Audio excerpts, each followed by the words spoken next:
반갑습니다. 김은숙 법무사입니다. 이번 시간에는 저와 함께 전자소송 따라하기 수업을 해보도록 하겠습니다.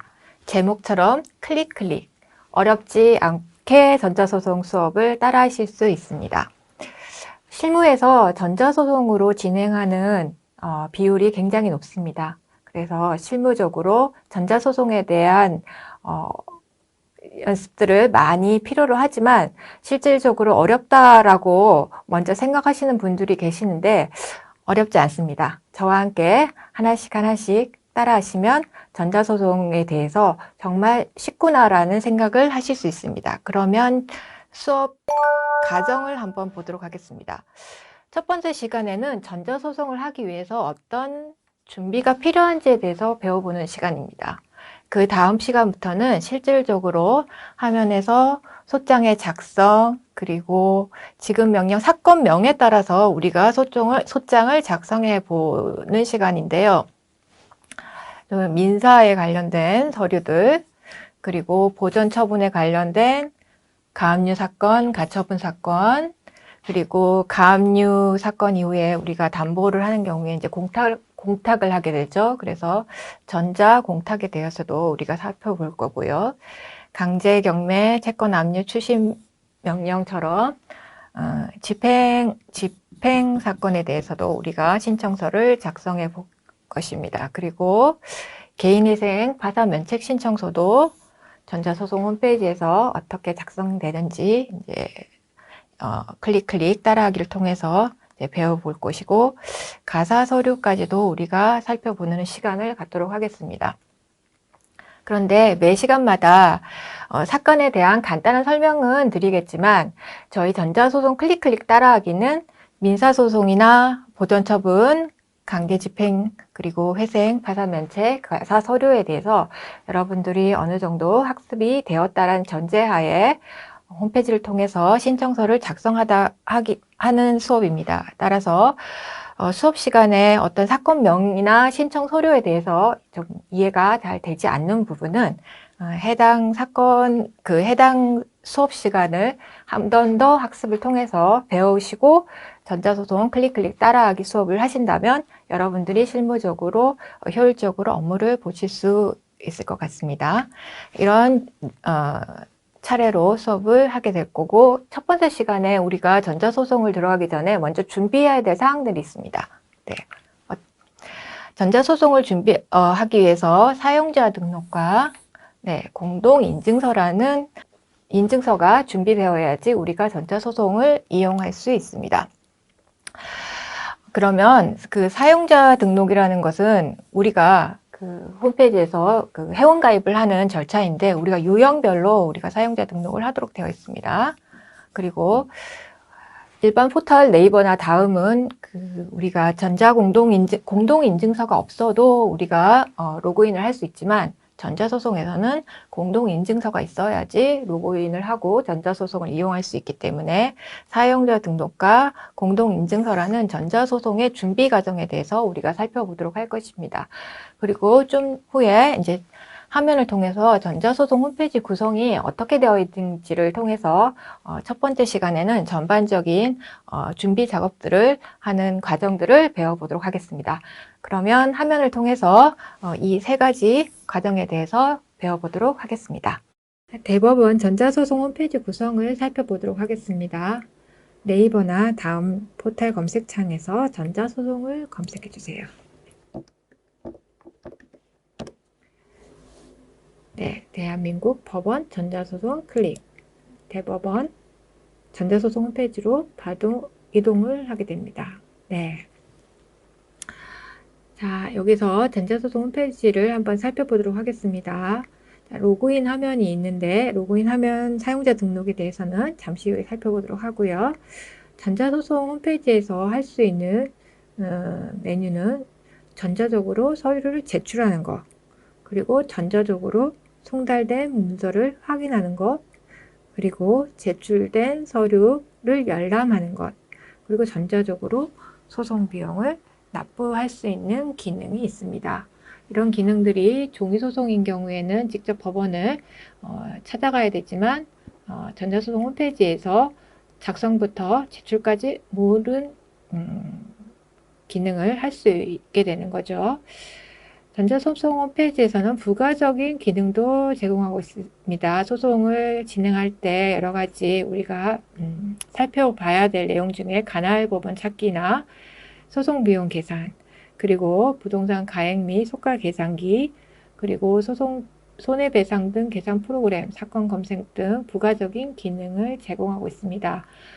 소장을 작성하고 서류를 제출하실 때 필요한 정보들을 찾아볼 수 있게 되죠. 전자소송 이제 홈페이지를 이용하기 위해서는 우리가 이제 회원 가입과 같은 사용자 등록을 하게 됩니다. 그런데 사용자 등록을 하기 위해서는 우리가 인증서가 필요합니다. 자, 인증서에 대해서 알아보도록 하겠습니다. 자, 전자소송 서비스를 이용하기 위해서는 실제 명의 확인 가능한 전자서명 인증서가 필요합니다. 즉, 우리가 소장을 제출할 때 종이에 소장을 작성 후에 도장을 찍는 것과 같은 역할을 하는 거죠. 그래서 인증서가 필요합니다. 인증서에는 개인용 인증서와 법인용 인증서가 있습니다. 회원 유형에 따라서 개인용 인증서가 필요한 유형은 개인 회원, 대리인, 법무사 회원, 그리고 법인용 인증서가 필요한 경우에는 이제 법인, 주식회사, 그리고 이제 대리인 회원인 경우 법무법인, 그리고 법무사 법인인 경우에는 법인용 인증서가 필요합니다. 네.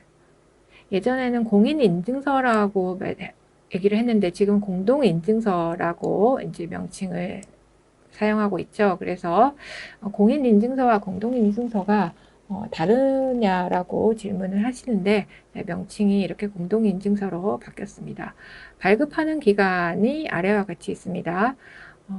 여러분들이 혹시 공동인증서를 아직까지 발급하지 않으신 분들은 여기 나와 있는 사이트에 들어가셔서 공동인증서 개인용으로 발급하신 다음 사용자 등록을 진행하시면 됩니다. 공동인증서가 없는 경우에도 전자소송을 이용할 수 없나요? 라고 하는데 전자소송용 인증서 발급도 가능합니다. 우리가 은행에서 발급되는 인증서는 인터넷 뱅킹 등 은행 업무뿐만 아니라 전자소송에서도 인증서를 그대로 사용할 수 있지만 전자소송용 인증서는 은행용 인증서로 은행 업무를 할 수 없고 전자소송 사이트에서만 사용 가능한 인증서입니다. 발급 위에서 클릭하시면 전자소송 개인용, 사업자용으로 나누어져 있습니다. 신청하셔서 1년 동안 2,200원의 수수료를 이용하셔서 이용하실 수 있습니다. 그리고 행정전자서명 인증서가 필요한 유형이 있습니다. 이제 개인하고는 관련 없이 국가나 행정청이 전자소송을 이용하는 경우가 있는데 국가나 행정청은 의무적으로 전자소송을 이용을 해야 되는 거죠. 그래서 국가나 행정청인 경우에는 행정전자서명 인증서가 필요합니다. 행정전자서명 인증서는 해당 발급 센터로 가셔서 인증서를 발급하셔서 해당 기관에서 이제 사용을 하실 수가 있습니다. 그리고 인증서 사용에 있어서 주의하실 점은 우리가 은행에서 발급된 인증서는 이제 사용기간이 1년이죠. 그래서 인증서를 발급하고 1년이 지난 다음에는 발급된 인증서를 우리가 갱신을 하게 됩니다. 그러면 발급된 인증서가 갱신을 한 경우에는 공동인증서를 전자소송에서 등록을 하였다면 갱신된 후에는 다시 인증서를 전자소송에서도 갱신하셔야지 이용이 가능합니다. 자, 그러면 전자소송 홈페이지에 이용을 위해서 전자인증서를 발급했다라고 하시고 우리가 이제 사용자 등록을 한번 해보도록 하겠습니다. 자, 사용자 등록을 클릭하세요. 네. 자, 사용자 등록을 클릭하시면 일반적인 회원가입 포털에서 회원가입하는 것과 유사한 절차가 나옵니다. 그런데 여기에서 우리가 선택해야 될 유형이 있죠. 만 14세 대한민국 국민인 경우에는 내국인을 선택합니다. 그리고 법인인 경우에는 법인을 선택하셔서 등록하시고요. 대리인 사무실인 경우엔 변호사 또는 법무법인, 변호사인 경우에는 법무사 유형으로 접근을 하셔서 사용자 유형을 등록하셔야 됩니다. 자, 그러면 여러분은 만 14세 이상 내국인인 경우 개인 유형에 해당되셔서 등록을 한번 해보도록 하겠습니다. 자, 클릭하세요. 네. 그러면 2단계에서 약관 동의 클릭하시고 네, 다음 단계로 넘어가겠습니다. 자, 실명 확인 단계가 나옵니다. 실명 확인 단계에서는 유형이 내국인 그리고 실명 확인 방법이 나오죠. 자, 여기에 여러분들의 성명을 입력하시고 자, 주민번호를 입력하신 다음 단계로 넘어가시면 사용자 정보 단계가 나옵니다. 사용자 정보 단계에서 아이디와 비밀번호로 그리고 주소, 기타 정보들을 입력하시고 등록을 완료하시면 전자소송 홈페이지에 이제 사용자 등록이 됐습니다. 그러면 사용자 등록 단계에서 아이디와 비밀번호를 받으셨죠? 네. 자, 아이디와 비밀번호를 받으셨으면 내가 전자소송에서 이용할 수 있는 인증서를 등록하는 단계를 거치셔야 됩니다. 자, 로그인에 보시면 인증서 로그인 방법이 있고 아이디, 비밀번호 로그인 단계가 있습니다. 처음 사용자 등록을 하시고 아이디, 비밀번호를 받으셨을 때는 자, 아이디, 비밀번호로 먼저 로그인을 하십니다.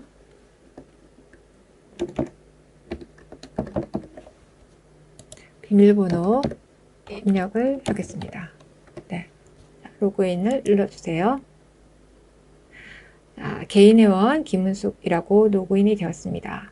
자, 아이디 비밀번호로 로그인을 했을 때 어떤 서류 제출을 들어가실 때는 여기서 서류 제출을 하실 수가 없습니다. 자, 소장을 한번 예를 들면 전자서명 인증서 방식으로 로그인을 하셔야 업무 처리가 가능합니다 라고 나오죠. 그래서 방금 제가 로그인한 방법으로는 서류 제출을 할 수 없습니다.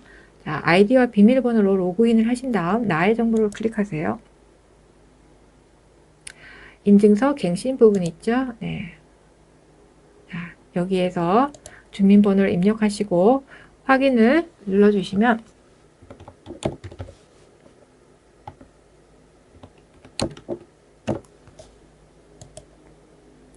자, 인증서 창이 나옵니다. 그래서 여러분들이 인증서를 선택하신 다음 암호를 입력하시고 확인을 누르시면 자, 인증서가 등록이 되고 이 등록된 인증서로 여러분들이 전자소송을 이용하실 수 있습니다. 이 전자소송에서 인증서까지 등록이 된 다음 전자소송에서 서류를 제출하기 위해서는 자, 아이디와 비밀번호로 이제부터 로그인을 하시는 게 아니라 인증서 방식으로 로그인을 하시게 됩니다. 그리고 제가 인증서가 갱신되었을 때 다시 한번 인증서를 갱신하는 절차를 거쳐야 된다고 말씀드렸죠. 자, 인증서가 여러분들이 갱신을 하셨을 경우에는 인증서 로그인으로 들어가시는 게 아니라 아이디 비밀번호로 다시 한번 로그인을 하신 다음 처음에 인증서를 등록하셨던 절차와 또 동일하게 갱신된 인증서를 등록을 하셔서 계속 전자소송을 이용하실 수 있게 됩니다. 자, 그러면 인증서까지 등록됐다라는 전제하에 인증서 로그인을 하고 전자소송을 들어가 보도록 하겠습니다.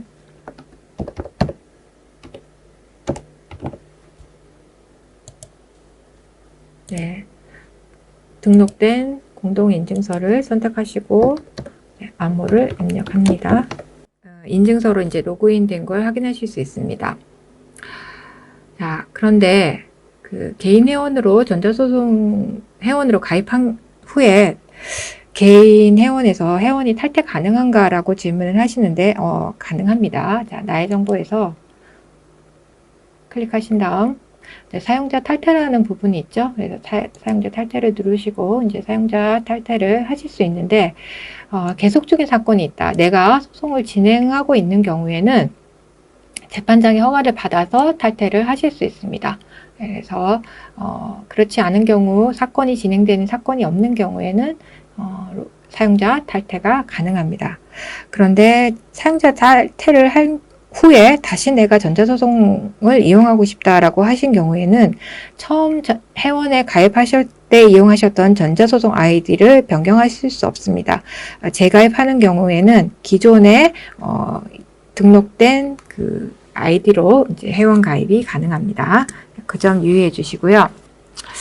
그리고 전자소송에서 사용자 등록을 하실 때 우리가 개인회원과 이제 법무사회원, 대리인 사무실이 있는데 개인회원으로 변호사나 변무사는 사용자 등록이 가능하고 또 법무사 그리고 변호사로 사용자 등록이 가능합니다.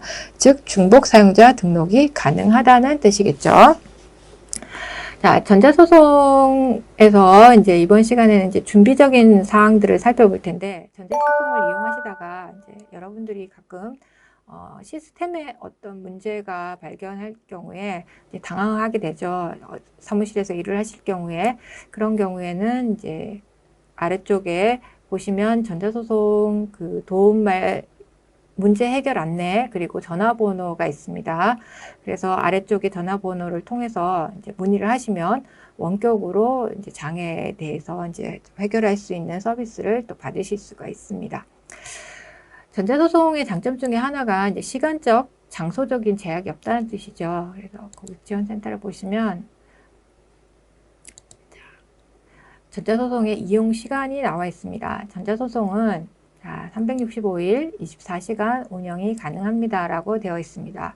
그런데 전자소송도 정기 점검 시간이 있죠. 매주 목요일 오후 7시부터 금요일 오전 0시, 밤 12시까지는 정기 점검 시간에는 서비스를 제공하지 않을 수 있습니다 라고 되어 있습니다.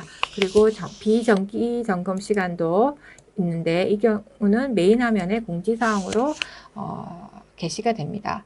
그래서 여러분들이 업무를 하실 때 전자소송이 24시간 운영되지만 정기점검 시간, 비정기점검 시간에 운영이 원활하지 않는 경우에 급하게 그 시간에 꼭 제출해야 되는 서류가 있는 경우가 있을 수 있기 때문에 이런 정기점검 시간을 꼭 확인하셔서 업무에 차질이 없도록 해야 될 것 같습니다. 그리고 또 유념하셔야 될 부분이 이제 결제 시간 부분입니다. 우리가 제출은 시간에 제약이 없이 운영이 된다 하지만 소송 비용 결제 경우에는 이제 시간에 제약이 있습니다. 그래서 평일 월요일부터 금요일까지는 오전 9시부터 오후 10시 그리고 법정 공휴일 휴일인 경우에는 오전 9시부터 오후 8시까지 전자결제 시간이 있기 때문에 이 시간이 아닌 경우에 우리가 소송 비용 단계 가는 경우에 소송 비용이 납부가 되지 않죠. 그래서 이 시간도 기억을 해 주시고 업무를 진행하시면 됩니다. 고객지원센터 전화 상담 부분이 있는데 방금 말씀드린 대로 번호를 이용하셔서 그 장애가 발생하는 경우에는 지원센터를 통해서 여러분들이 이제 시스템의 문제들을 확인할 수 있는 거죠. 이렇게 전제소송의 이제 전반적인 그 내용들을 살펴봤는데 여기서 우리가 이제 하나 소속 사용자라는 개념에 대해서 이제 먼저 설명을 드리고 이제 본격적으로 전자소송에 대해서 진행을 해볼 텐데요.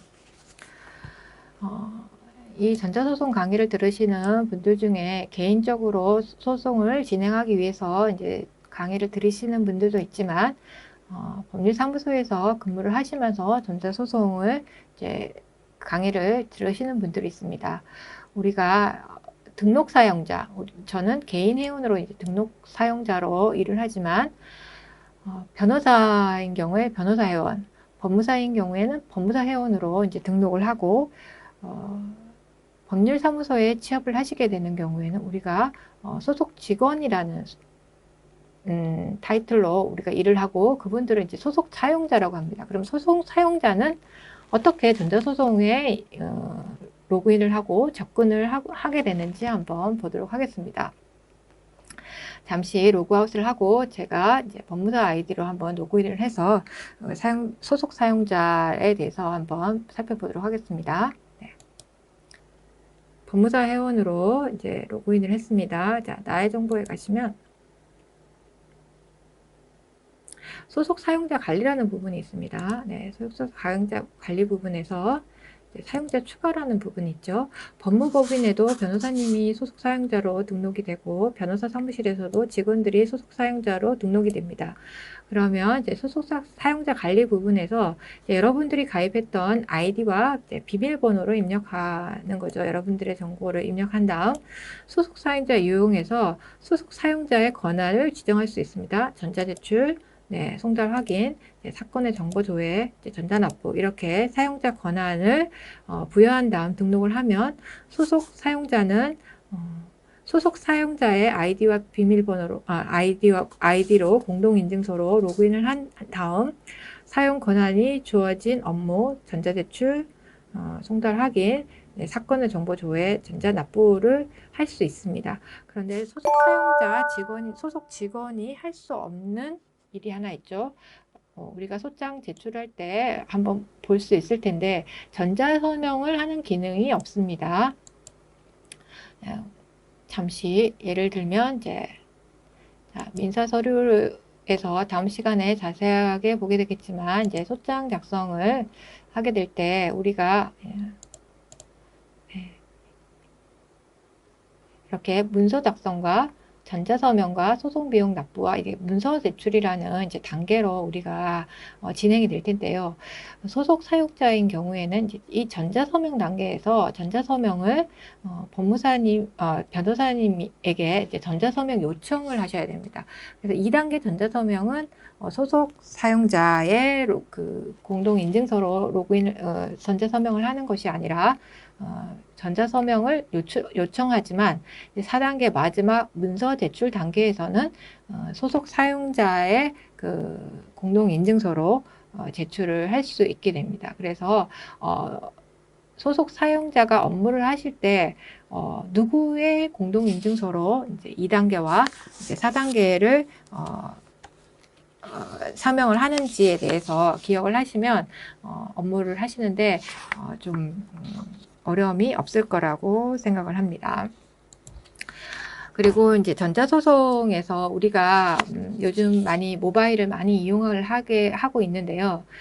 여러분들이 가지고 있는 핸드폰에서도 그 모바일로 전자소송 앱을 다운받아서 이제 몇 가지 기능들을 할 수 있습니다. 물론 그 PC에서 이용하는 전자소송의 모든 기능들을 할 수는 없지만 제출된 문서나 그리고 송달 내역들을 확인할 수 있습니다. 그래서 외부에서 업무를 보실 때는 그 제출 내역이나 송달 내역들 이런 몇 가지 기능들을 이용하실 수 있는데 전자소송 모바일을 이용하실 때는 그 공동인증서 즉 이 PC에 등록되어 있는 공동인증서를 통해서 그 PC에 등록되어 있는 공동인증서를 불러와서 전자소송 모바일로 등록을 하셔야 되는 기능이 있습니다. 자, 여기서 전자소송 모바일을 한번 이렇게 클릭해서 들어가시면 여기에 전자소송 모바일 사용 설명서라는 부분이 있고 전자소송을 통해서 우리가 상세 내용을 조회할 수 있고 또 송달 문서를 확인할 수 있다라는 내용이 나오죠. 그러면 전자소송 모바일 사용 설명서에서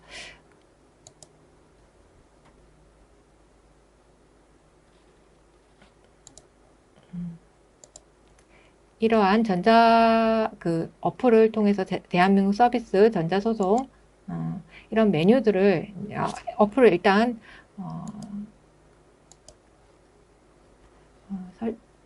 설치하신 다음에 여러분들이 지금 보시는 이 화면이 그 핸드폰으로 깔려진 내용입니다. 그러면 전자소송에서 여러분들이 전자소송에서 그 인증서를 입력하시고 이용을 하실 수가 있는데요. 자, 전자소송 홈페이지, 방금 보신 홈페이지에서 그 전자소송 내보내기 인증서를 선택하셔야 됩니다. 인증서를 내보내기를 선택하셔서 내보낸 인증서를 방금 본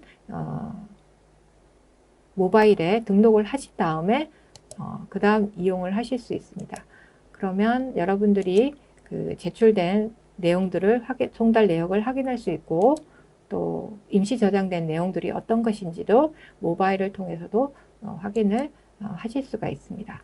이렇게 전자소송은 여러 가지 기능들을 제공되고 있기 때문에 앞으로 배우실 내용들을 통해서 우리가 쉽고 빠르게 전자소송을 이용할 수 있게 되겠습니다. 다음 시간부터는 이제 직접 서류 제출부터 시작해서 제출 전까지 그 작성과 그리고 납부 방법, 열람 방법, 송달 문서 확인 여러 가지 기능들에서 익혀보는 방법을 배워보도록 하겠습니다. 네, 이제 여기까지 마무리하겠습니다. 네, 수고하셨습니다.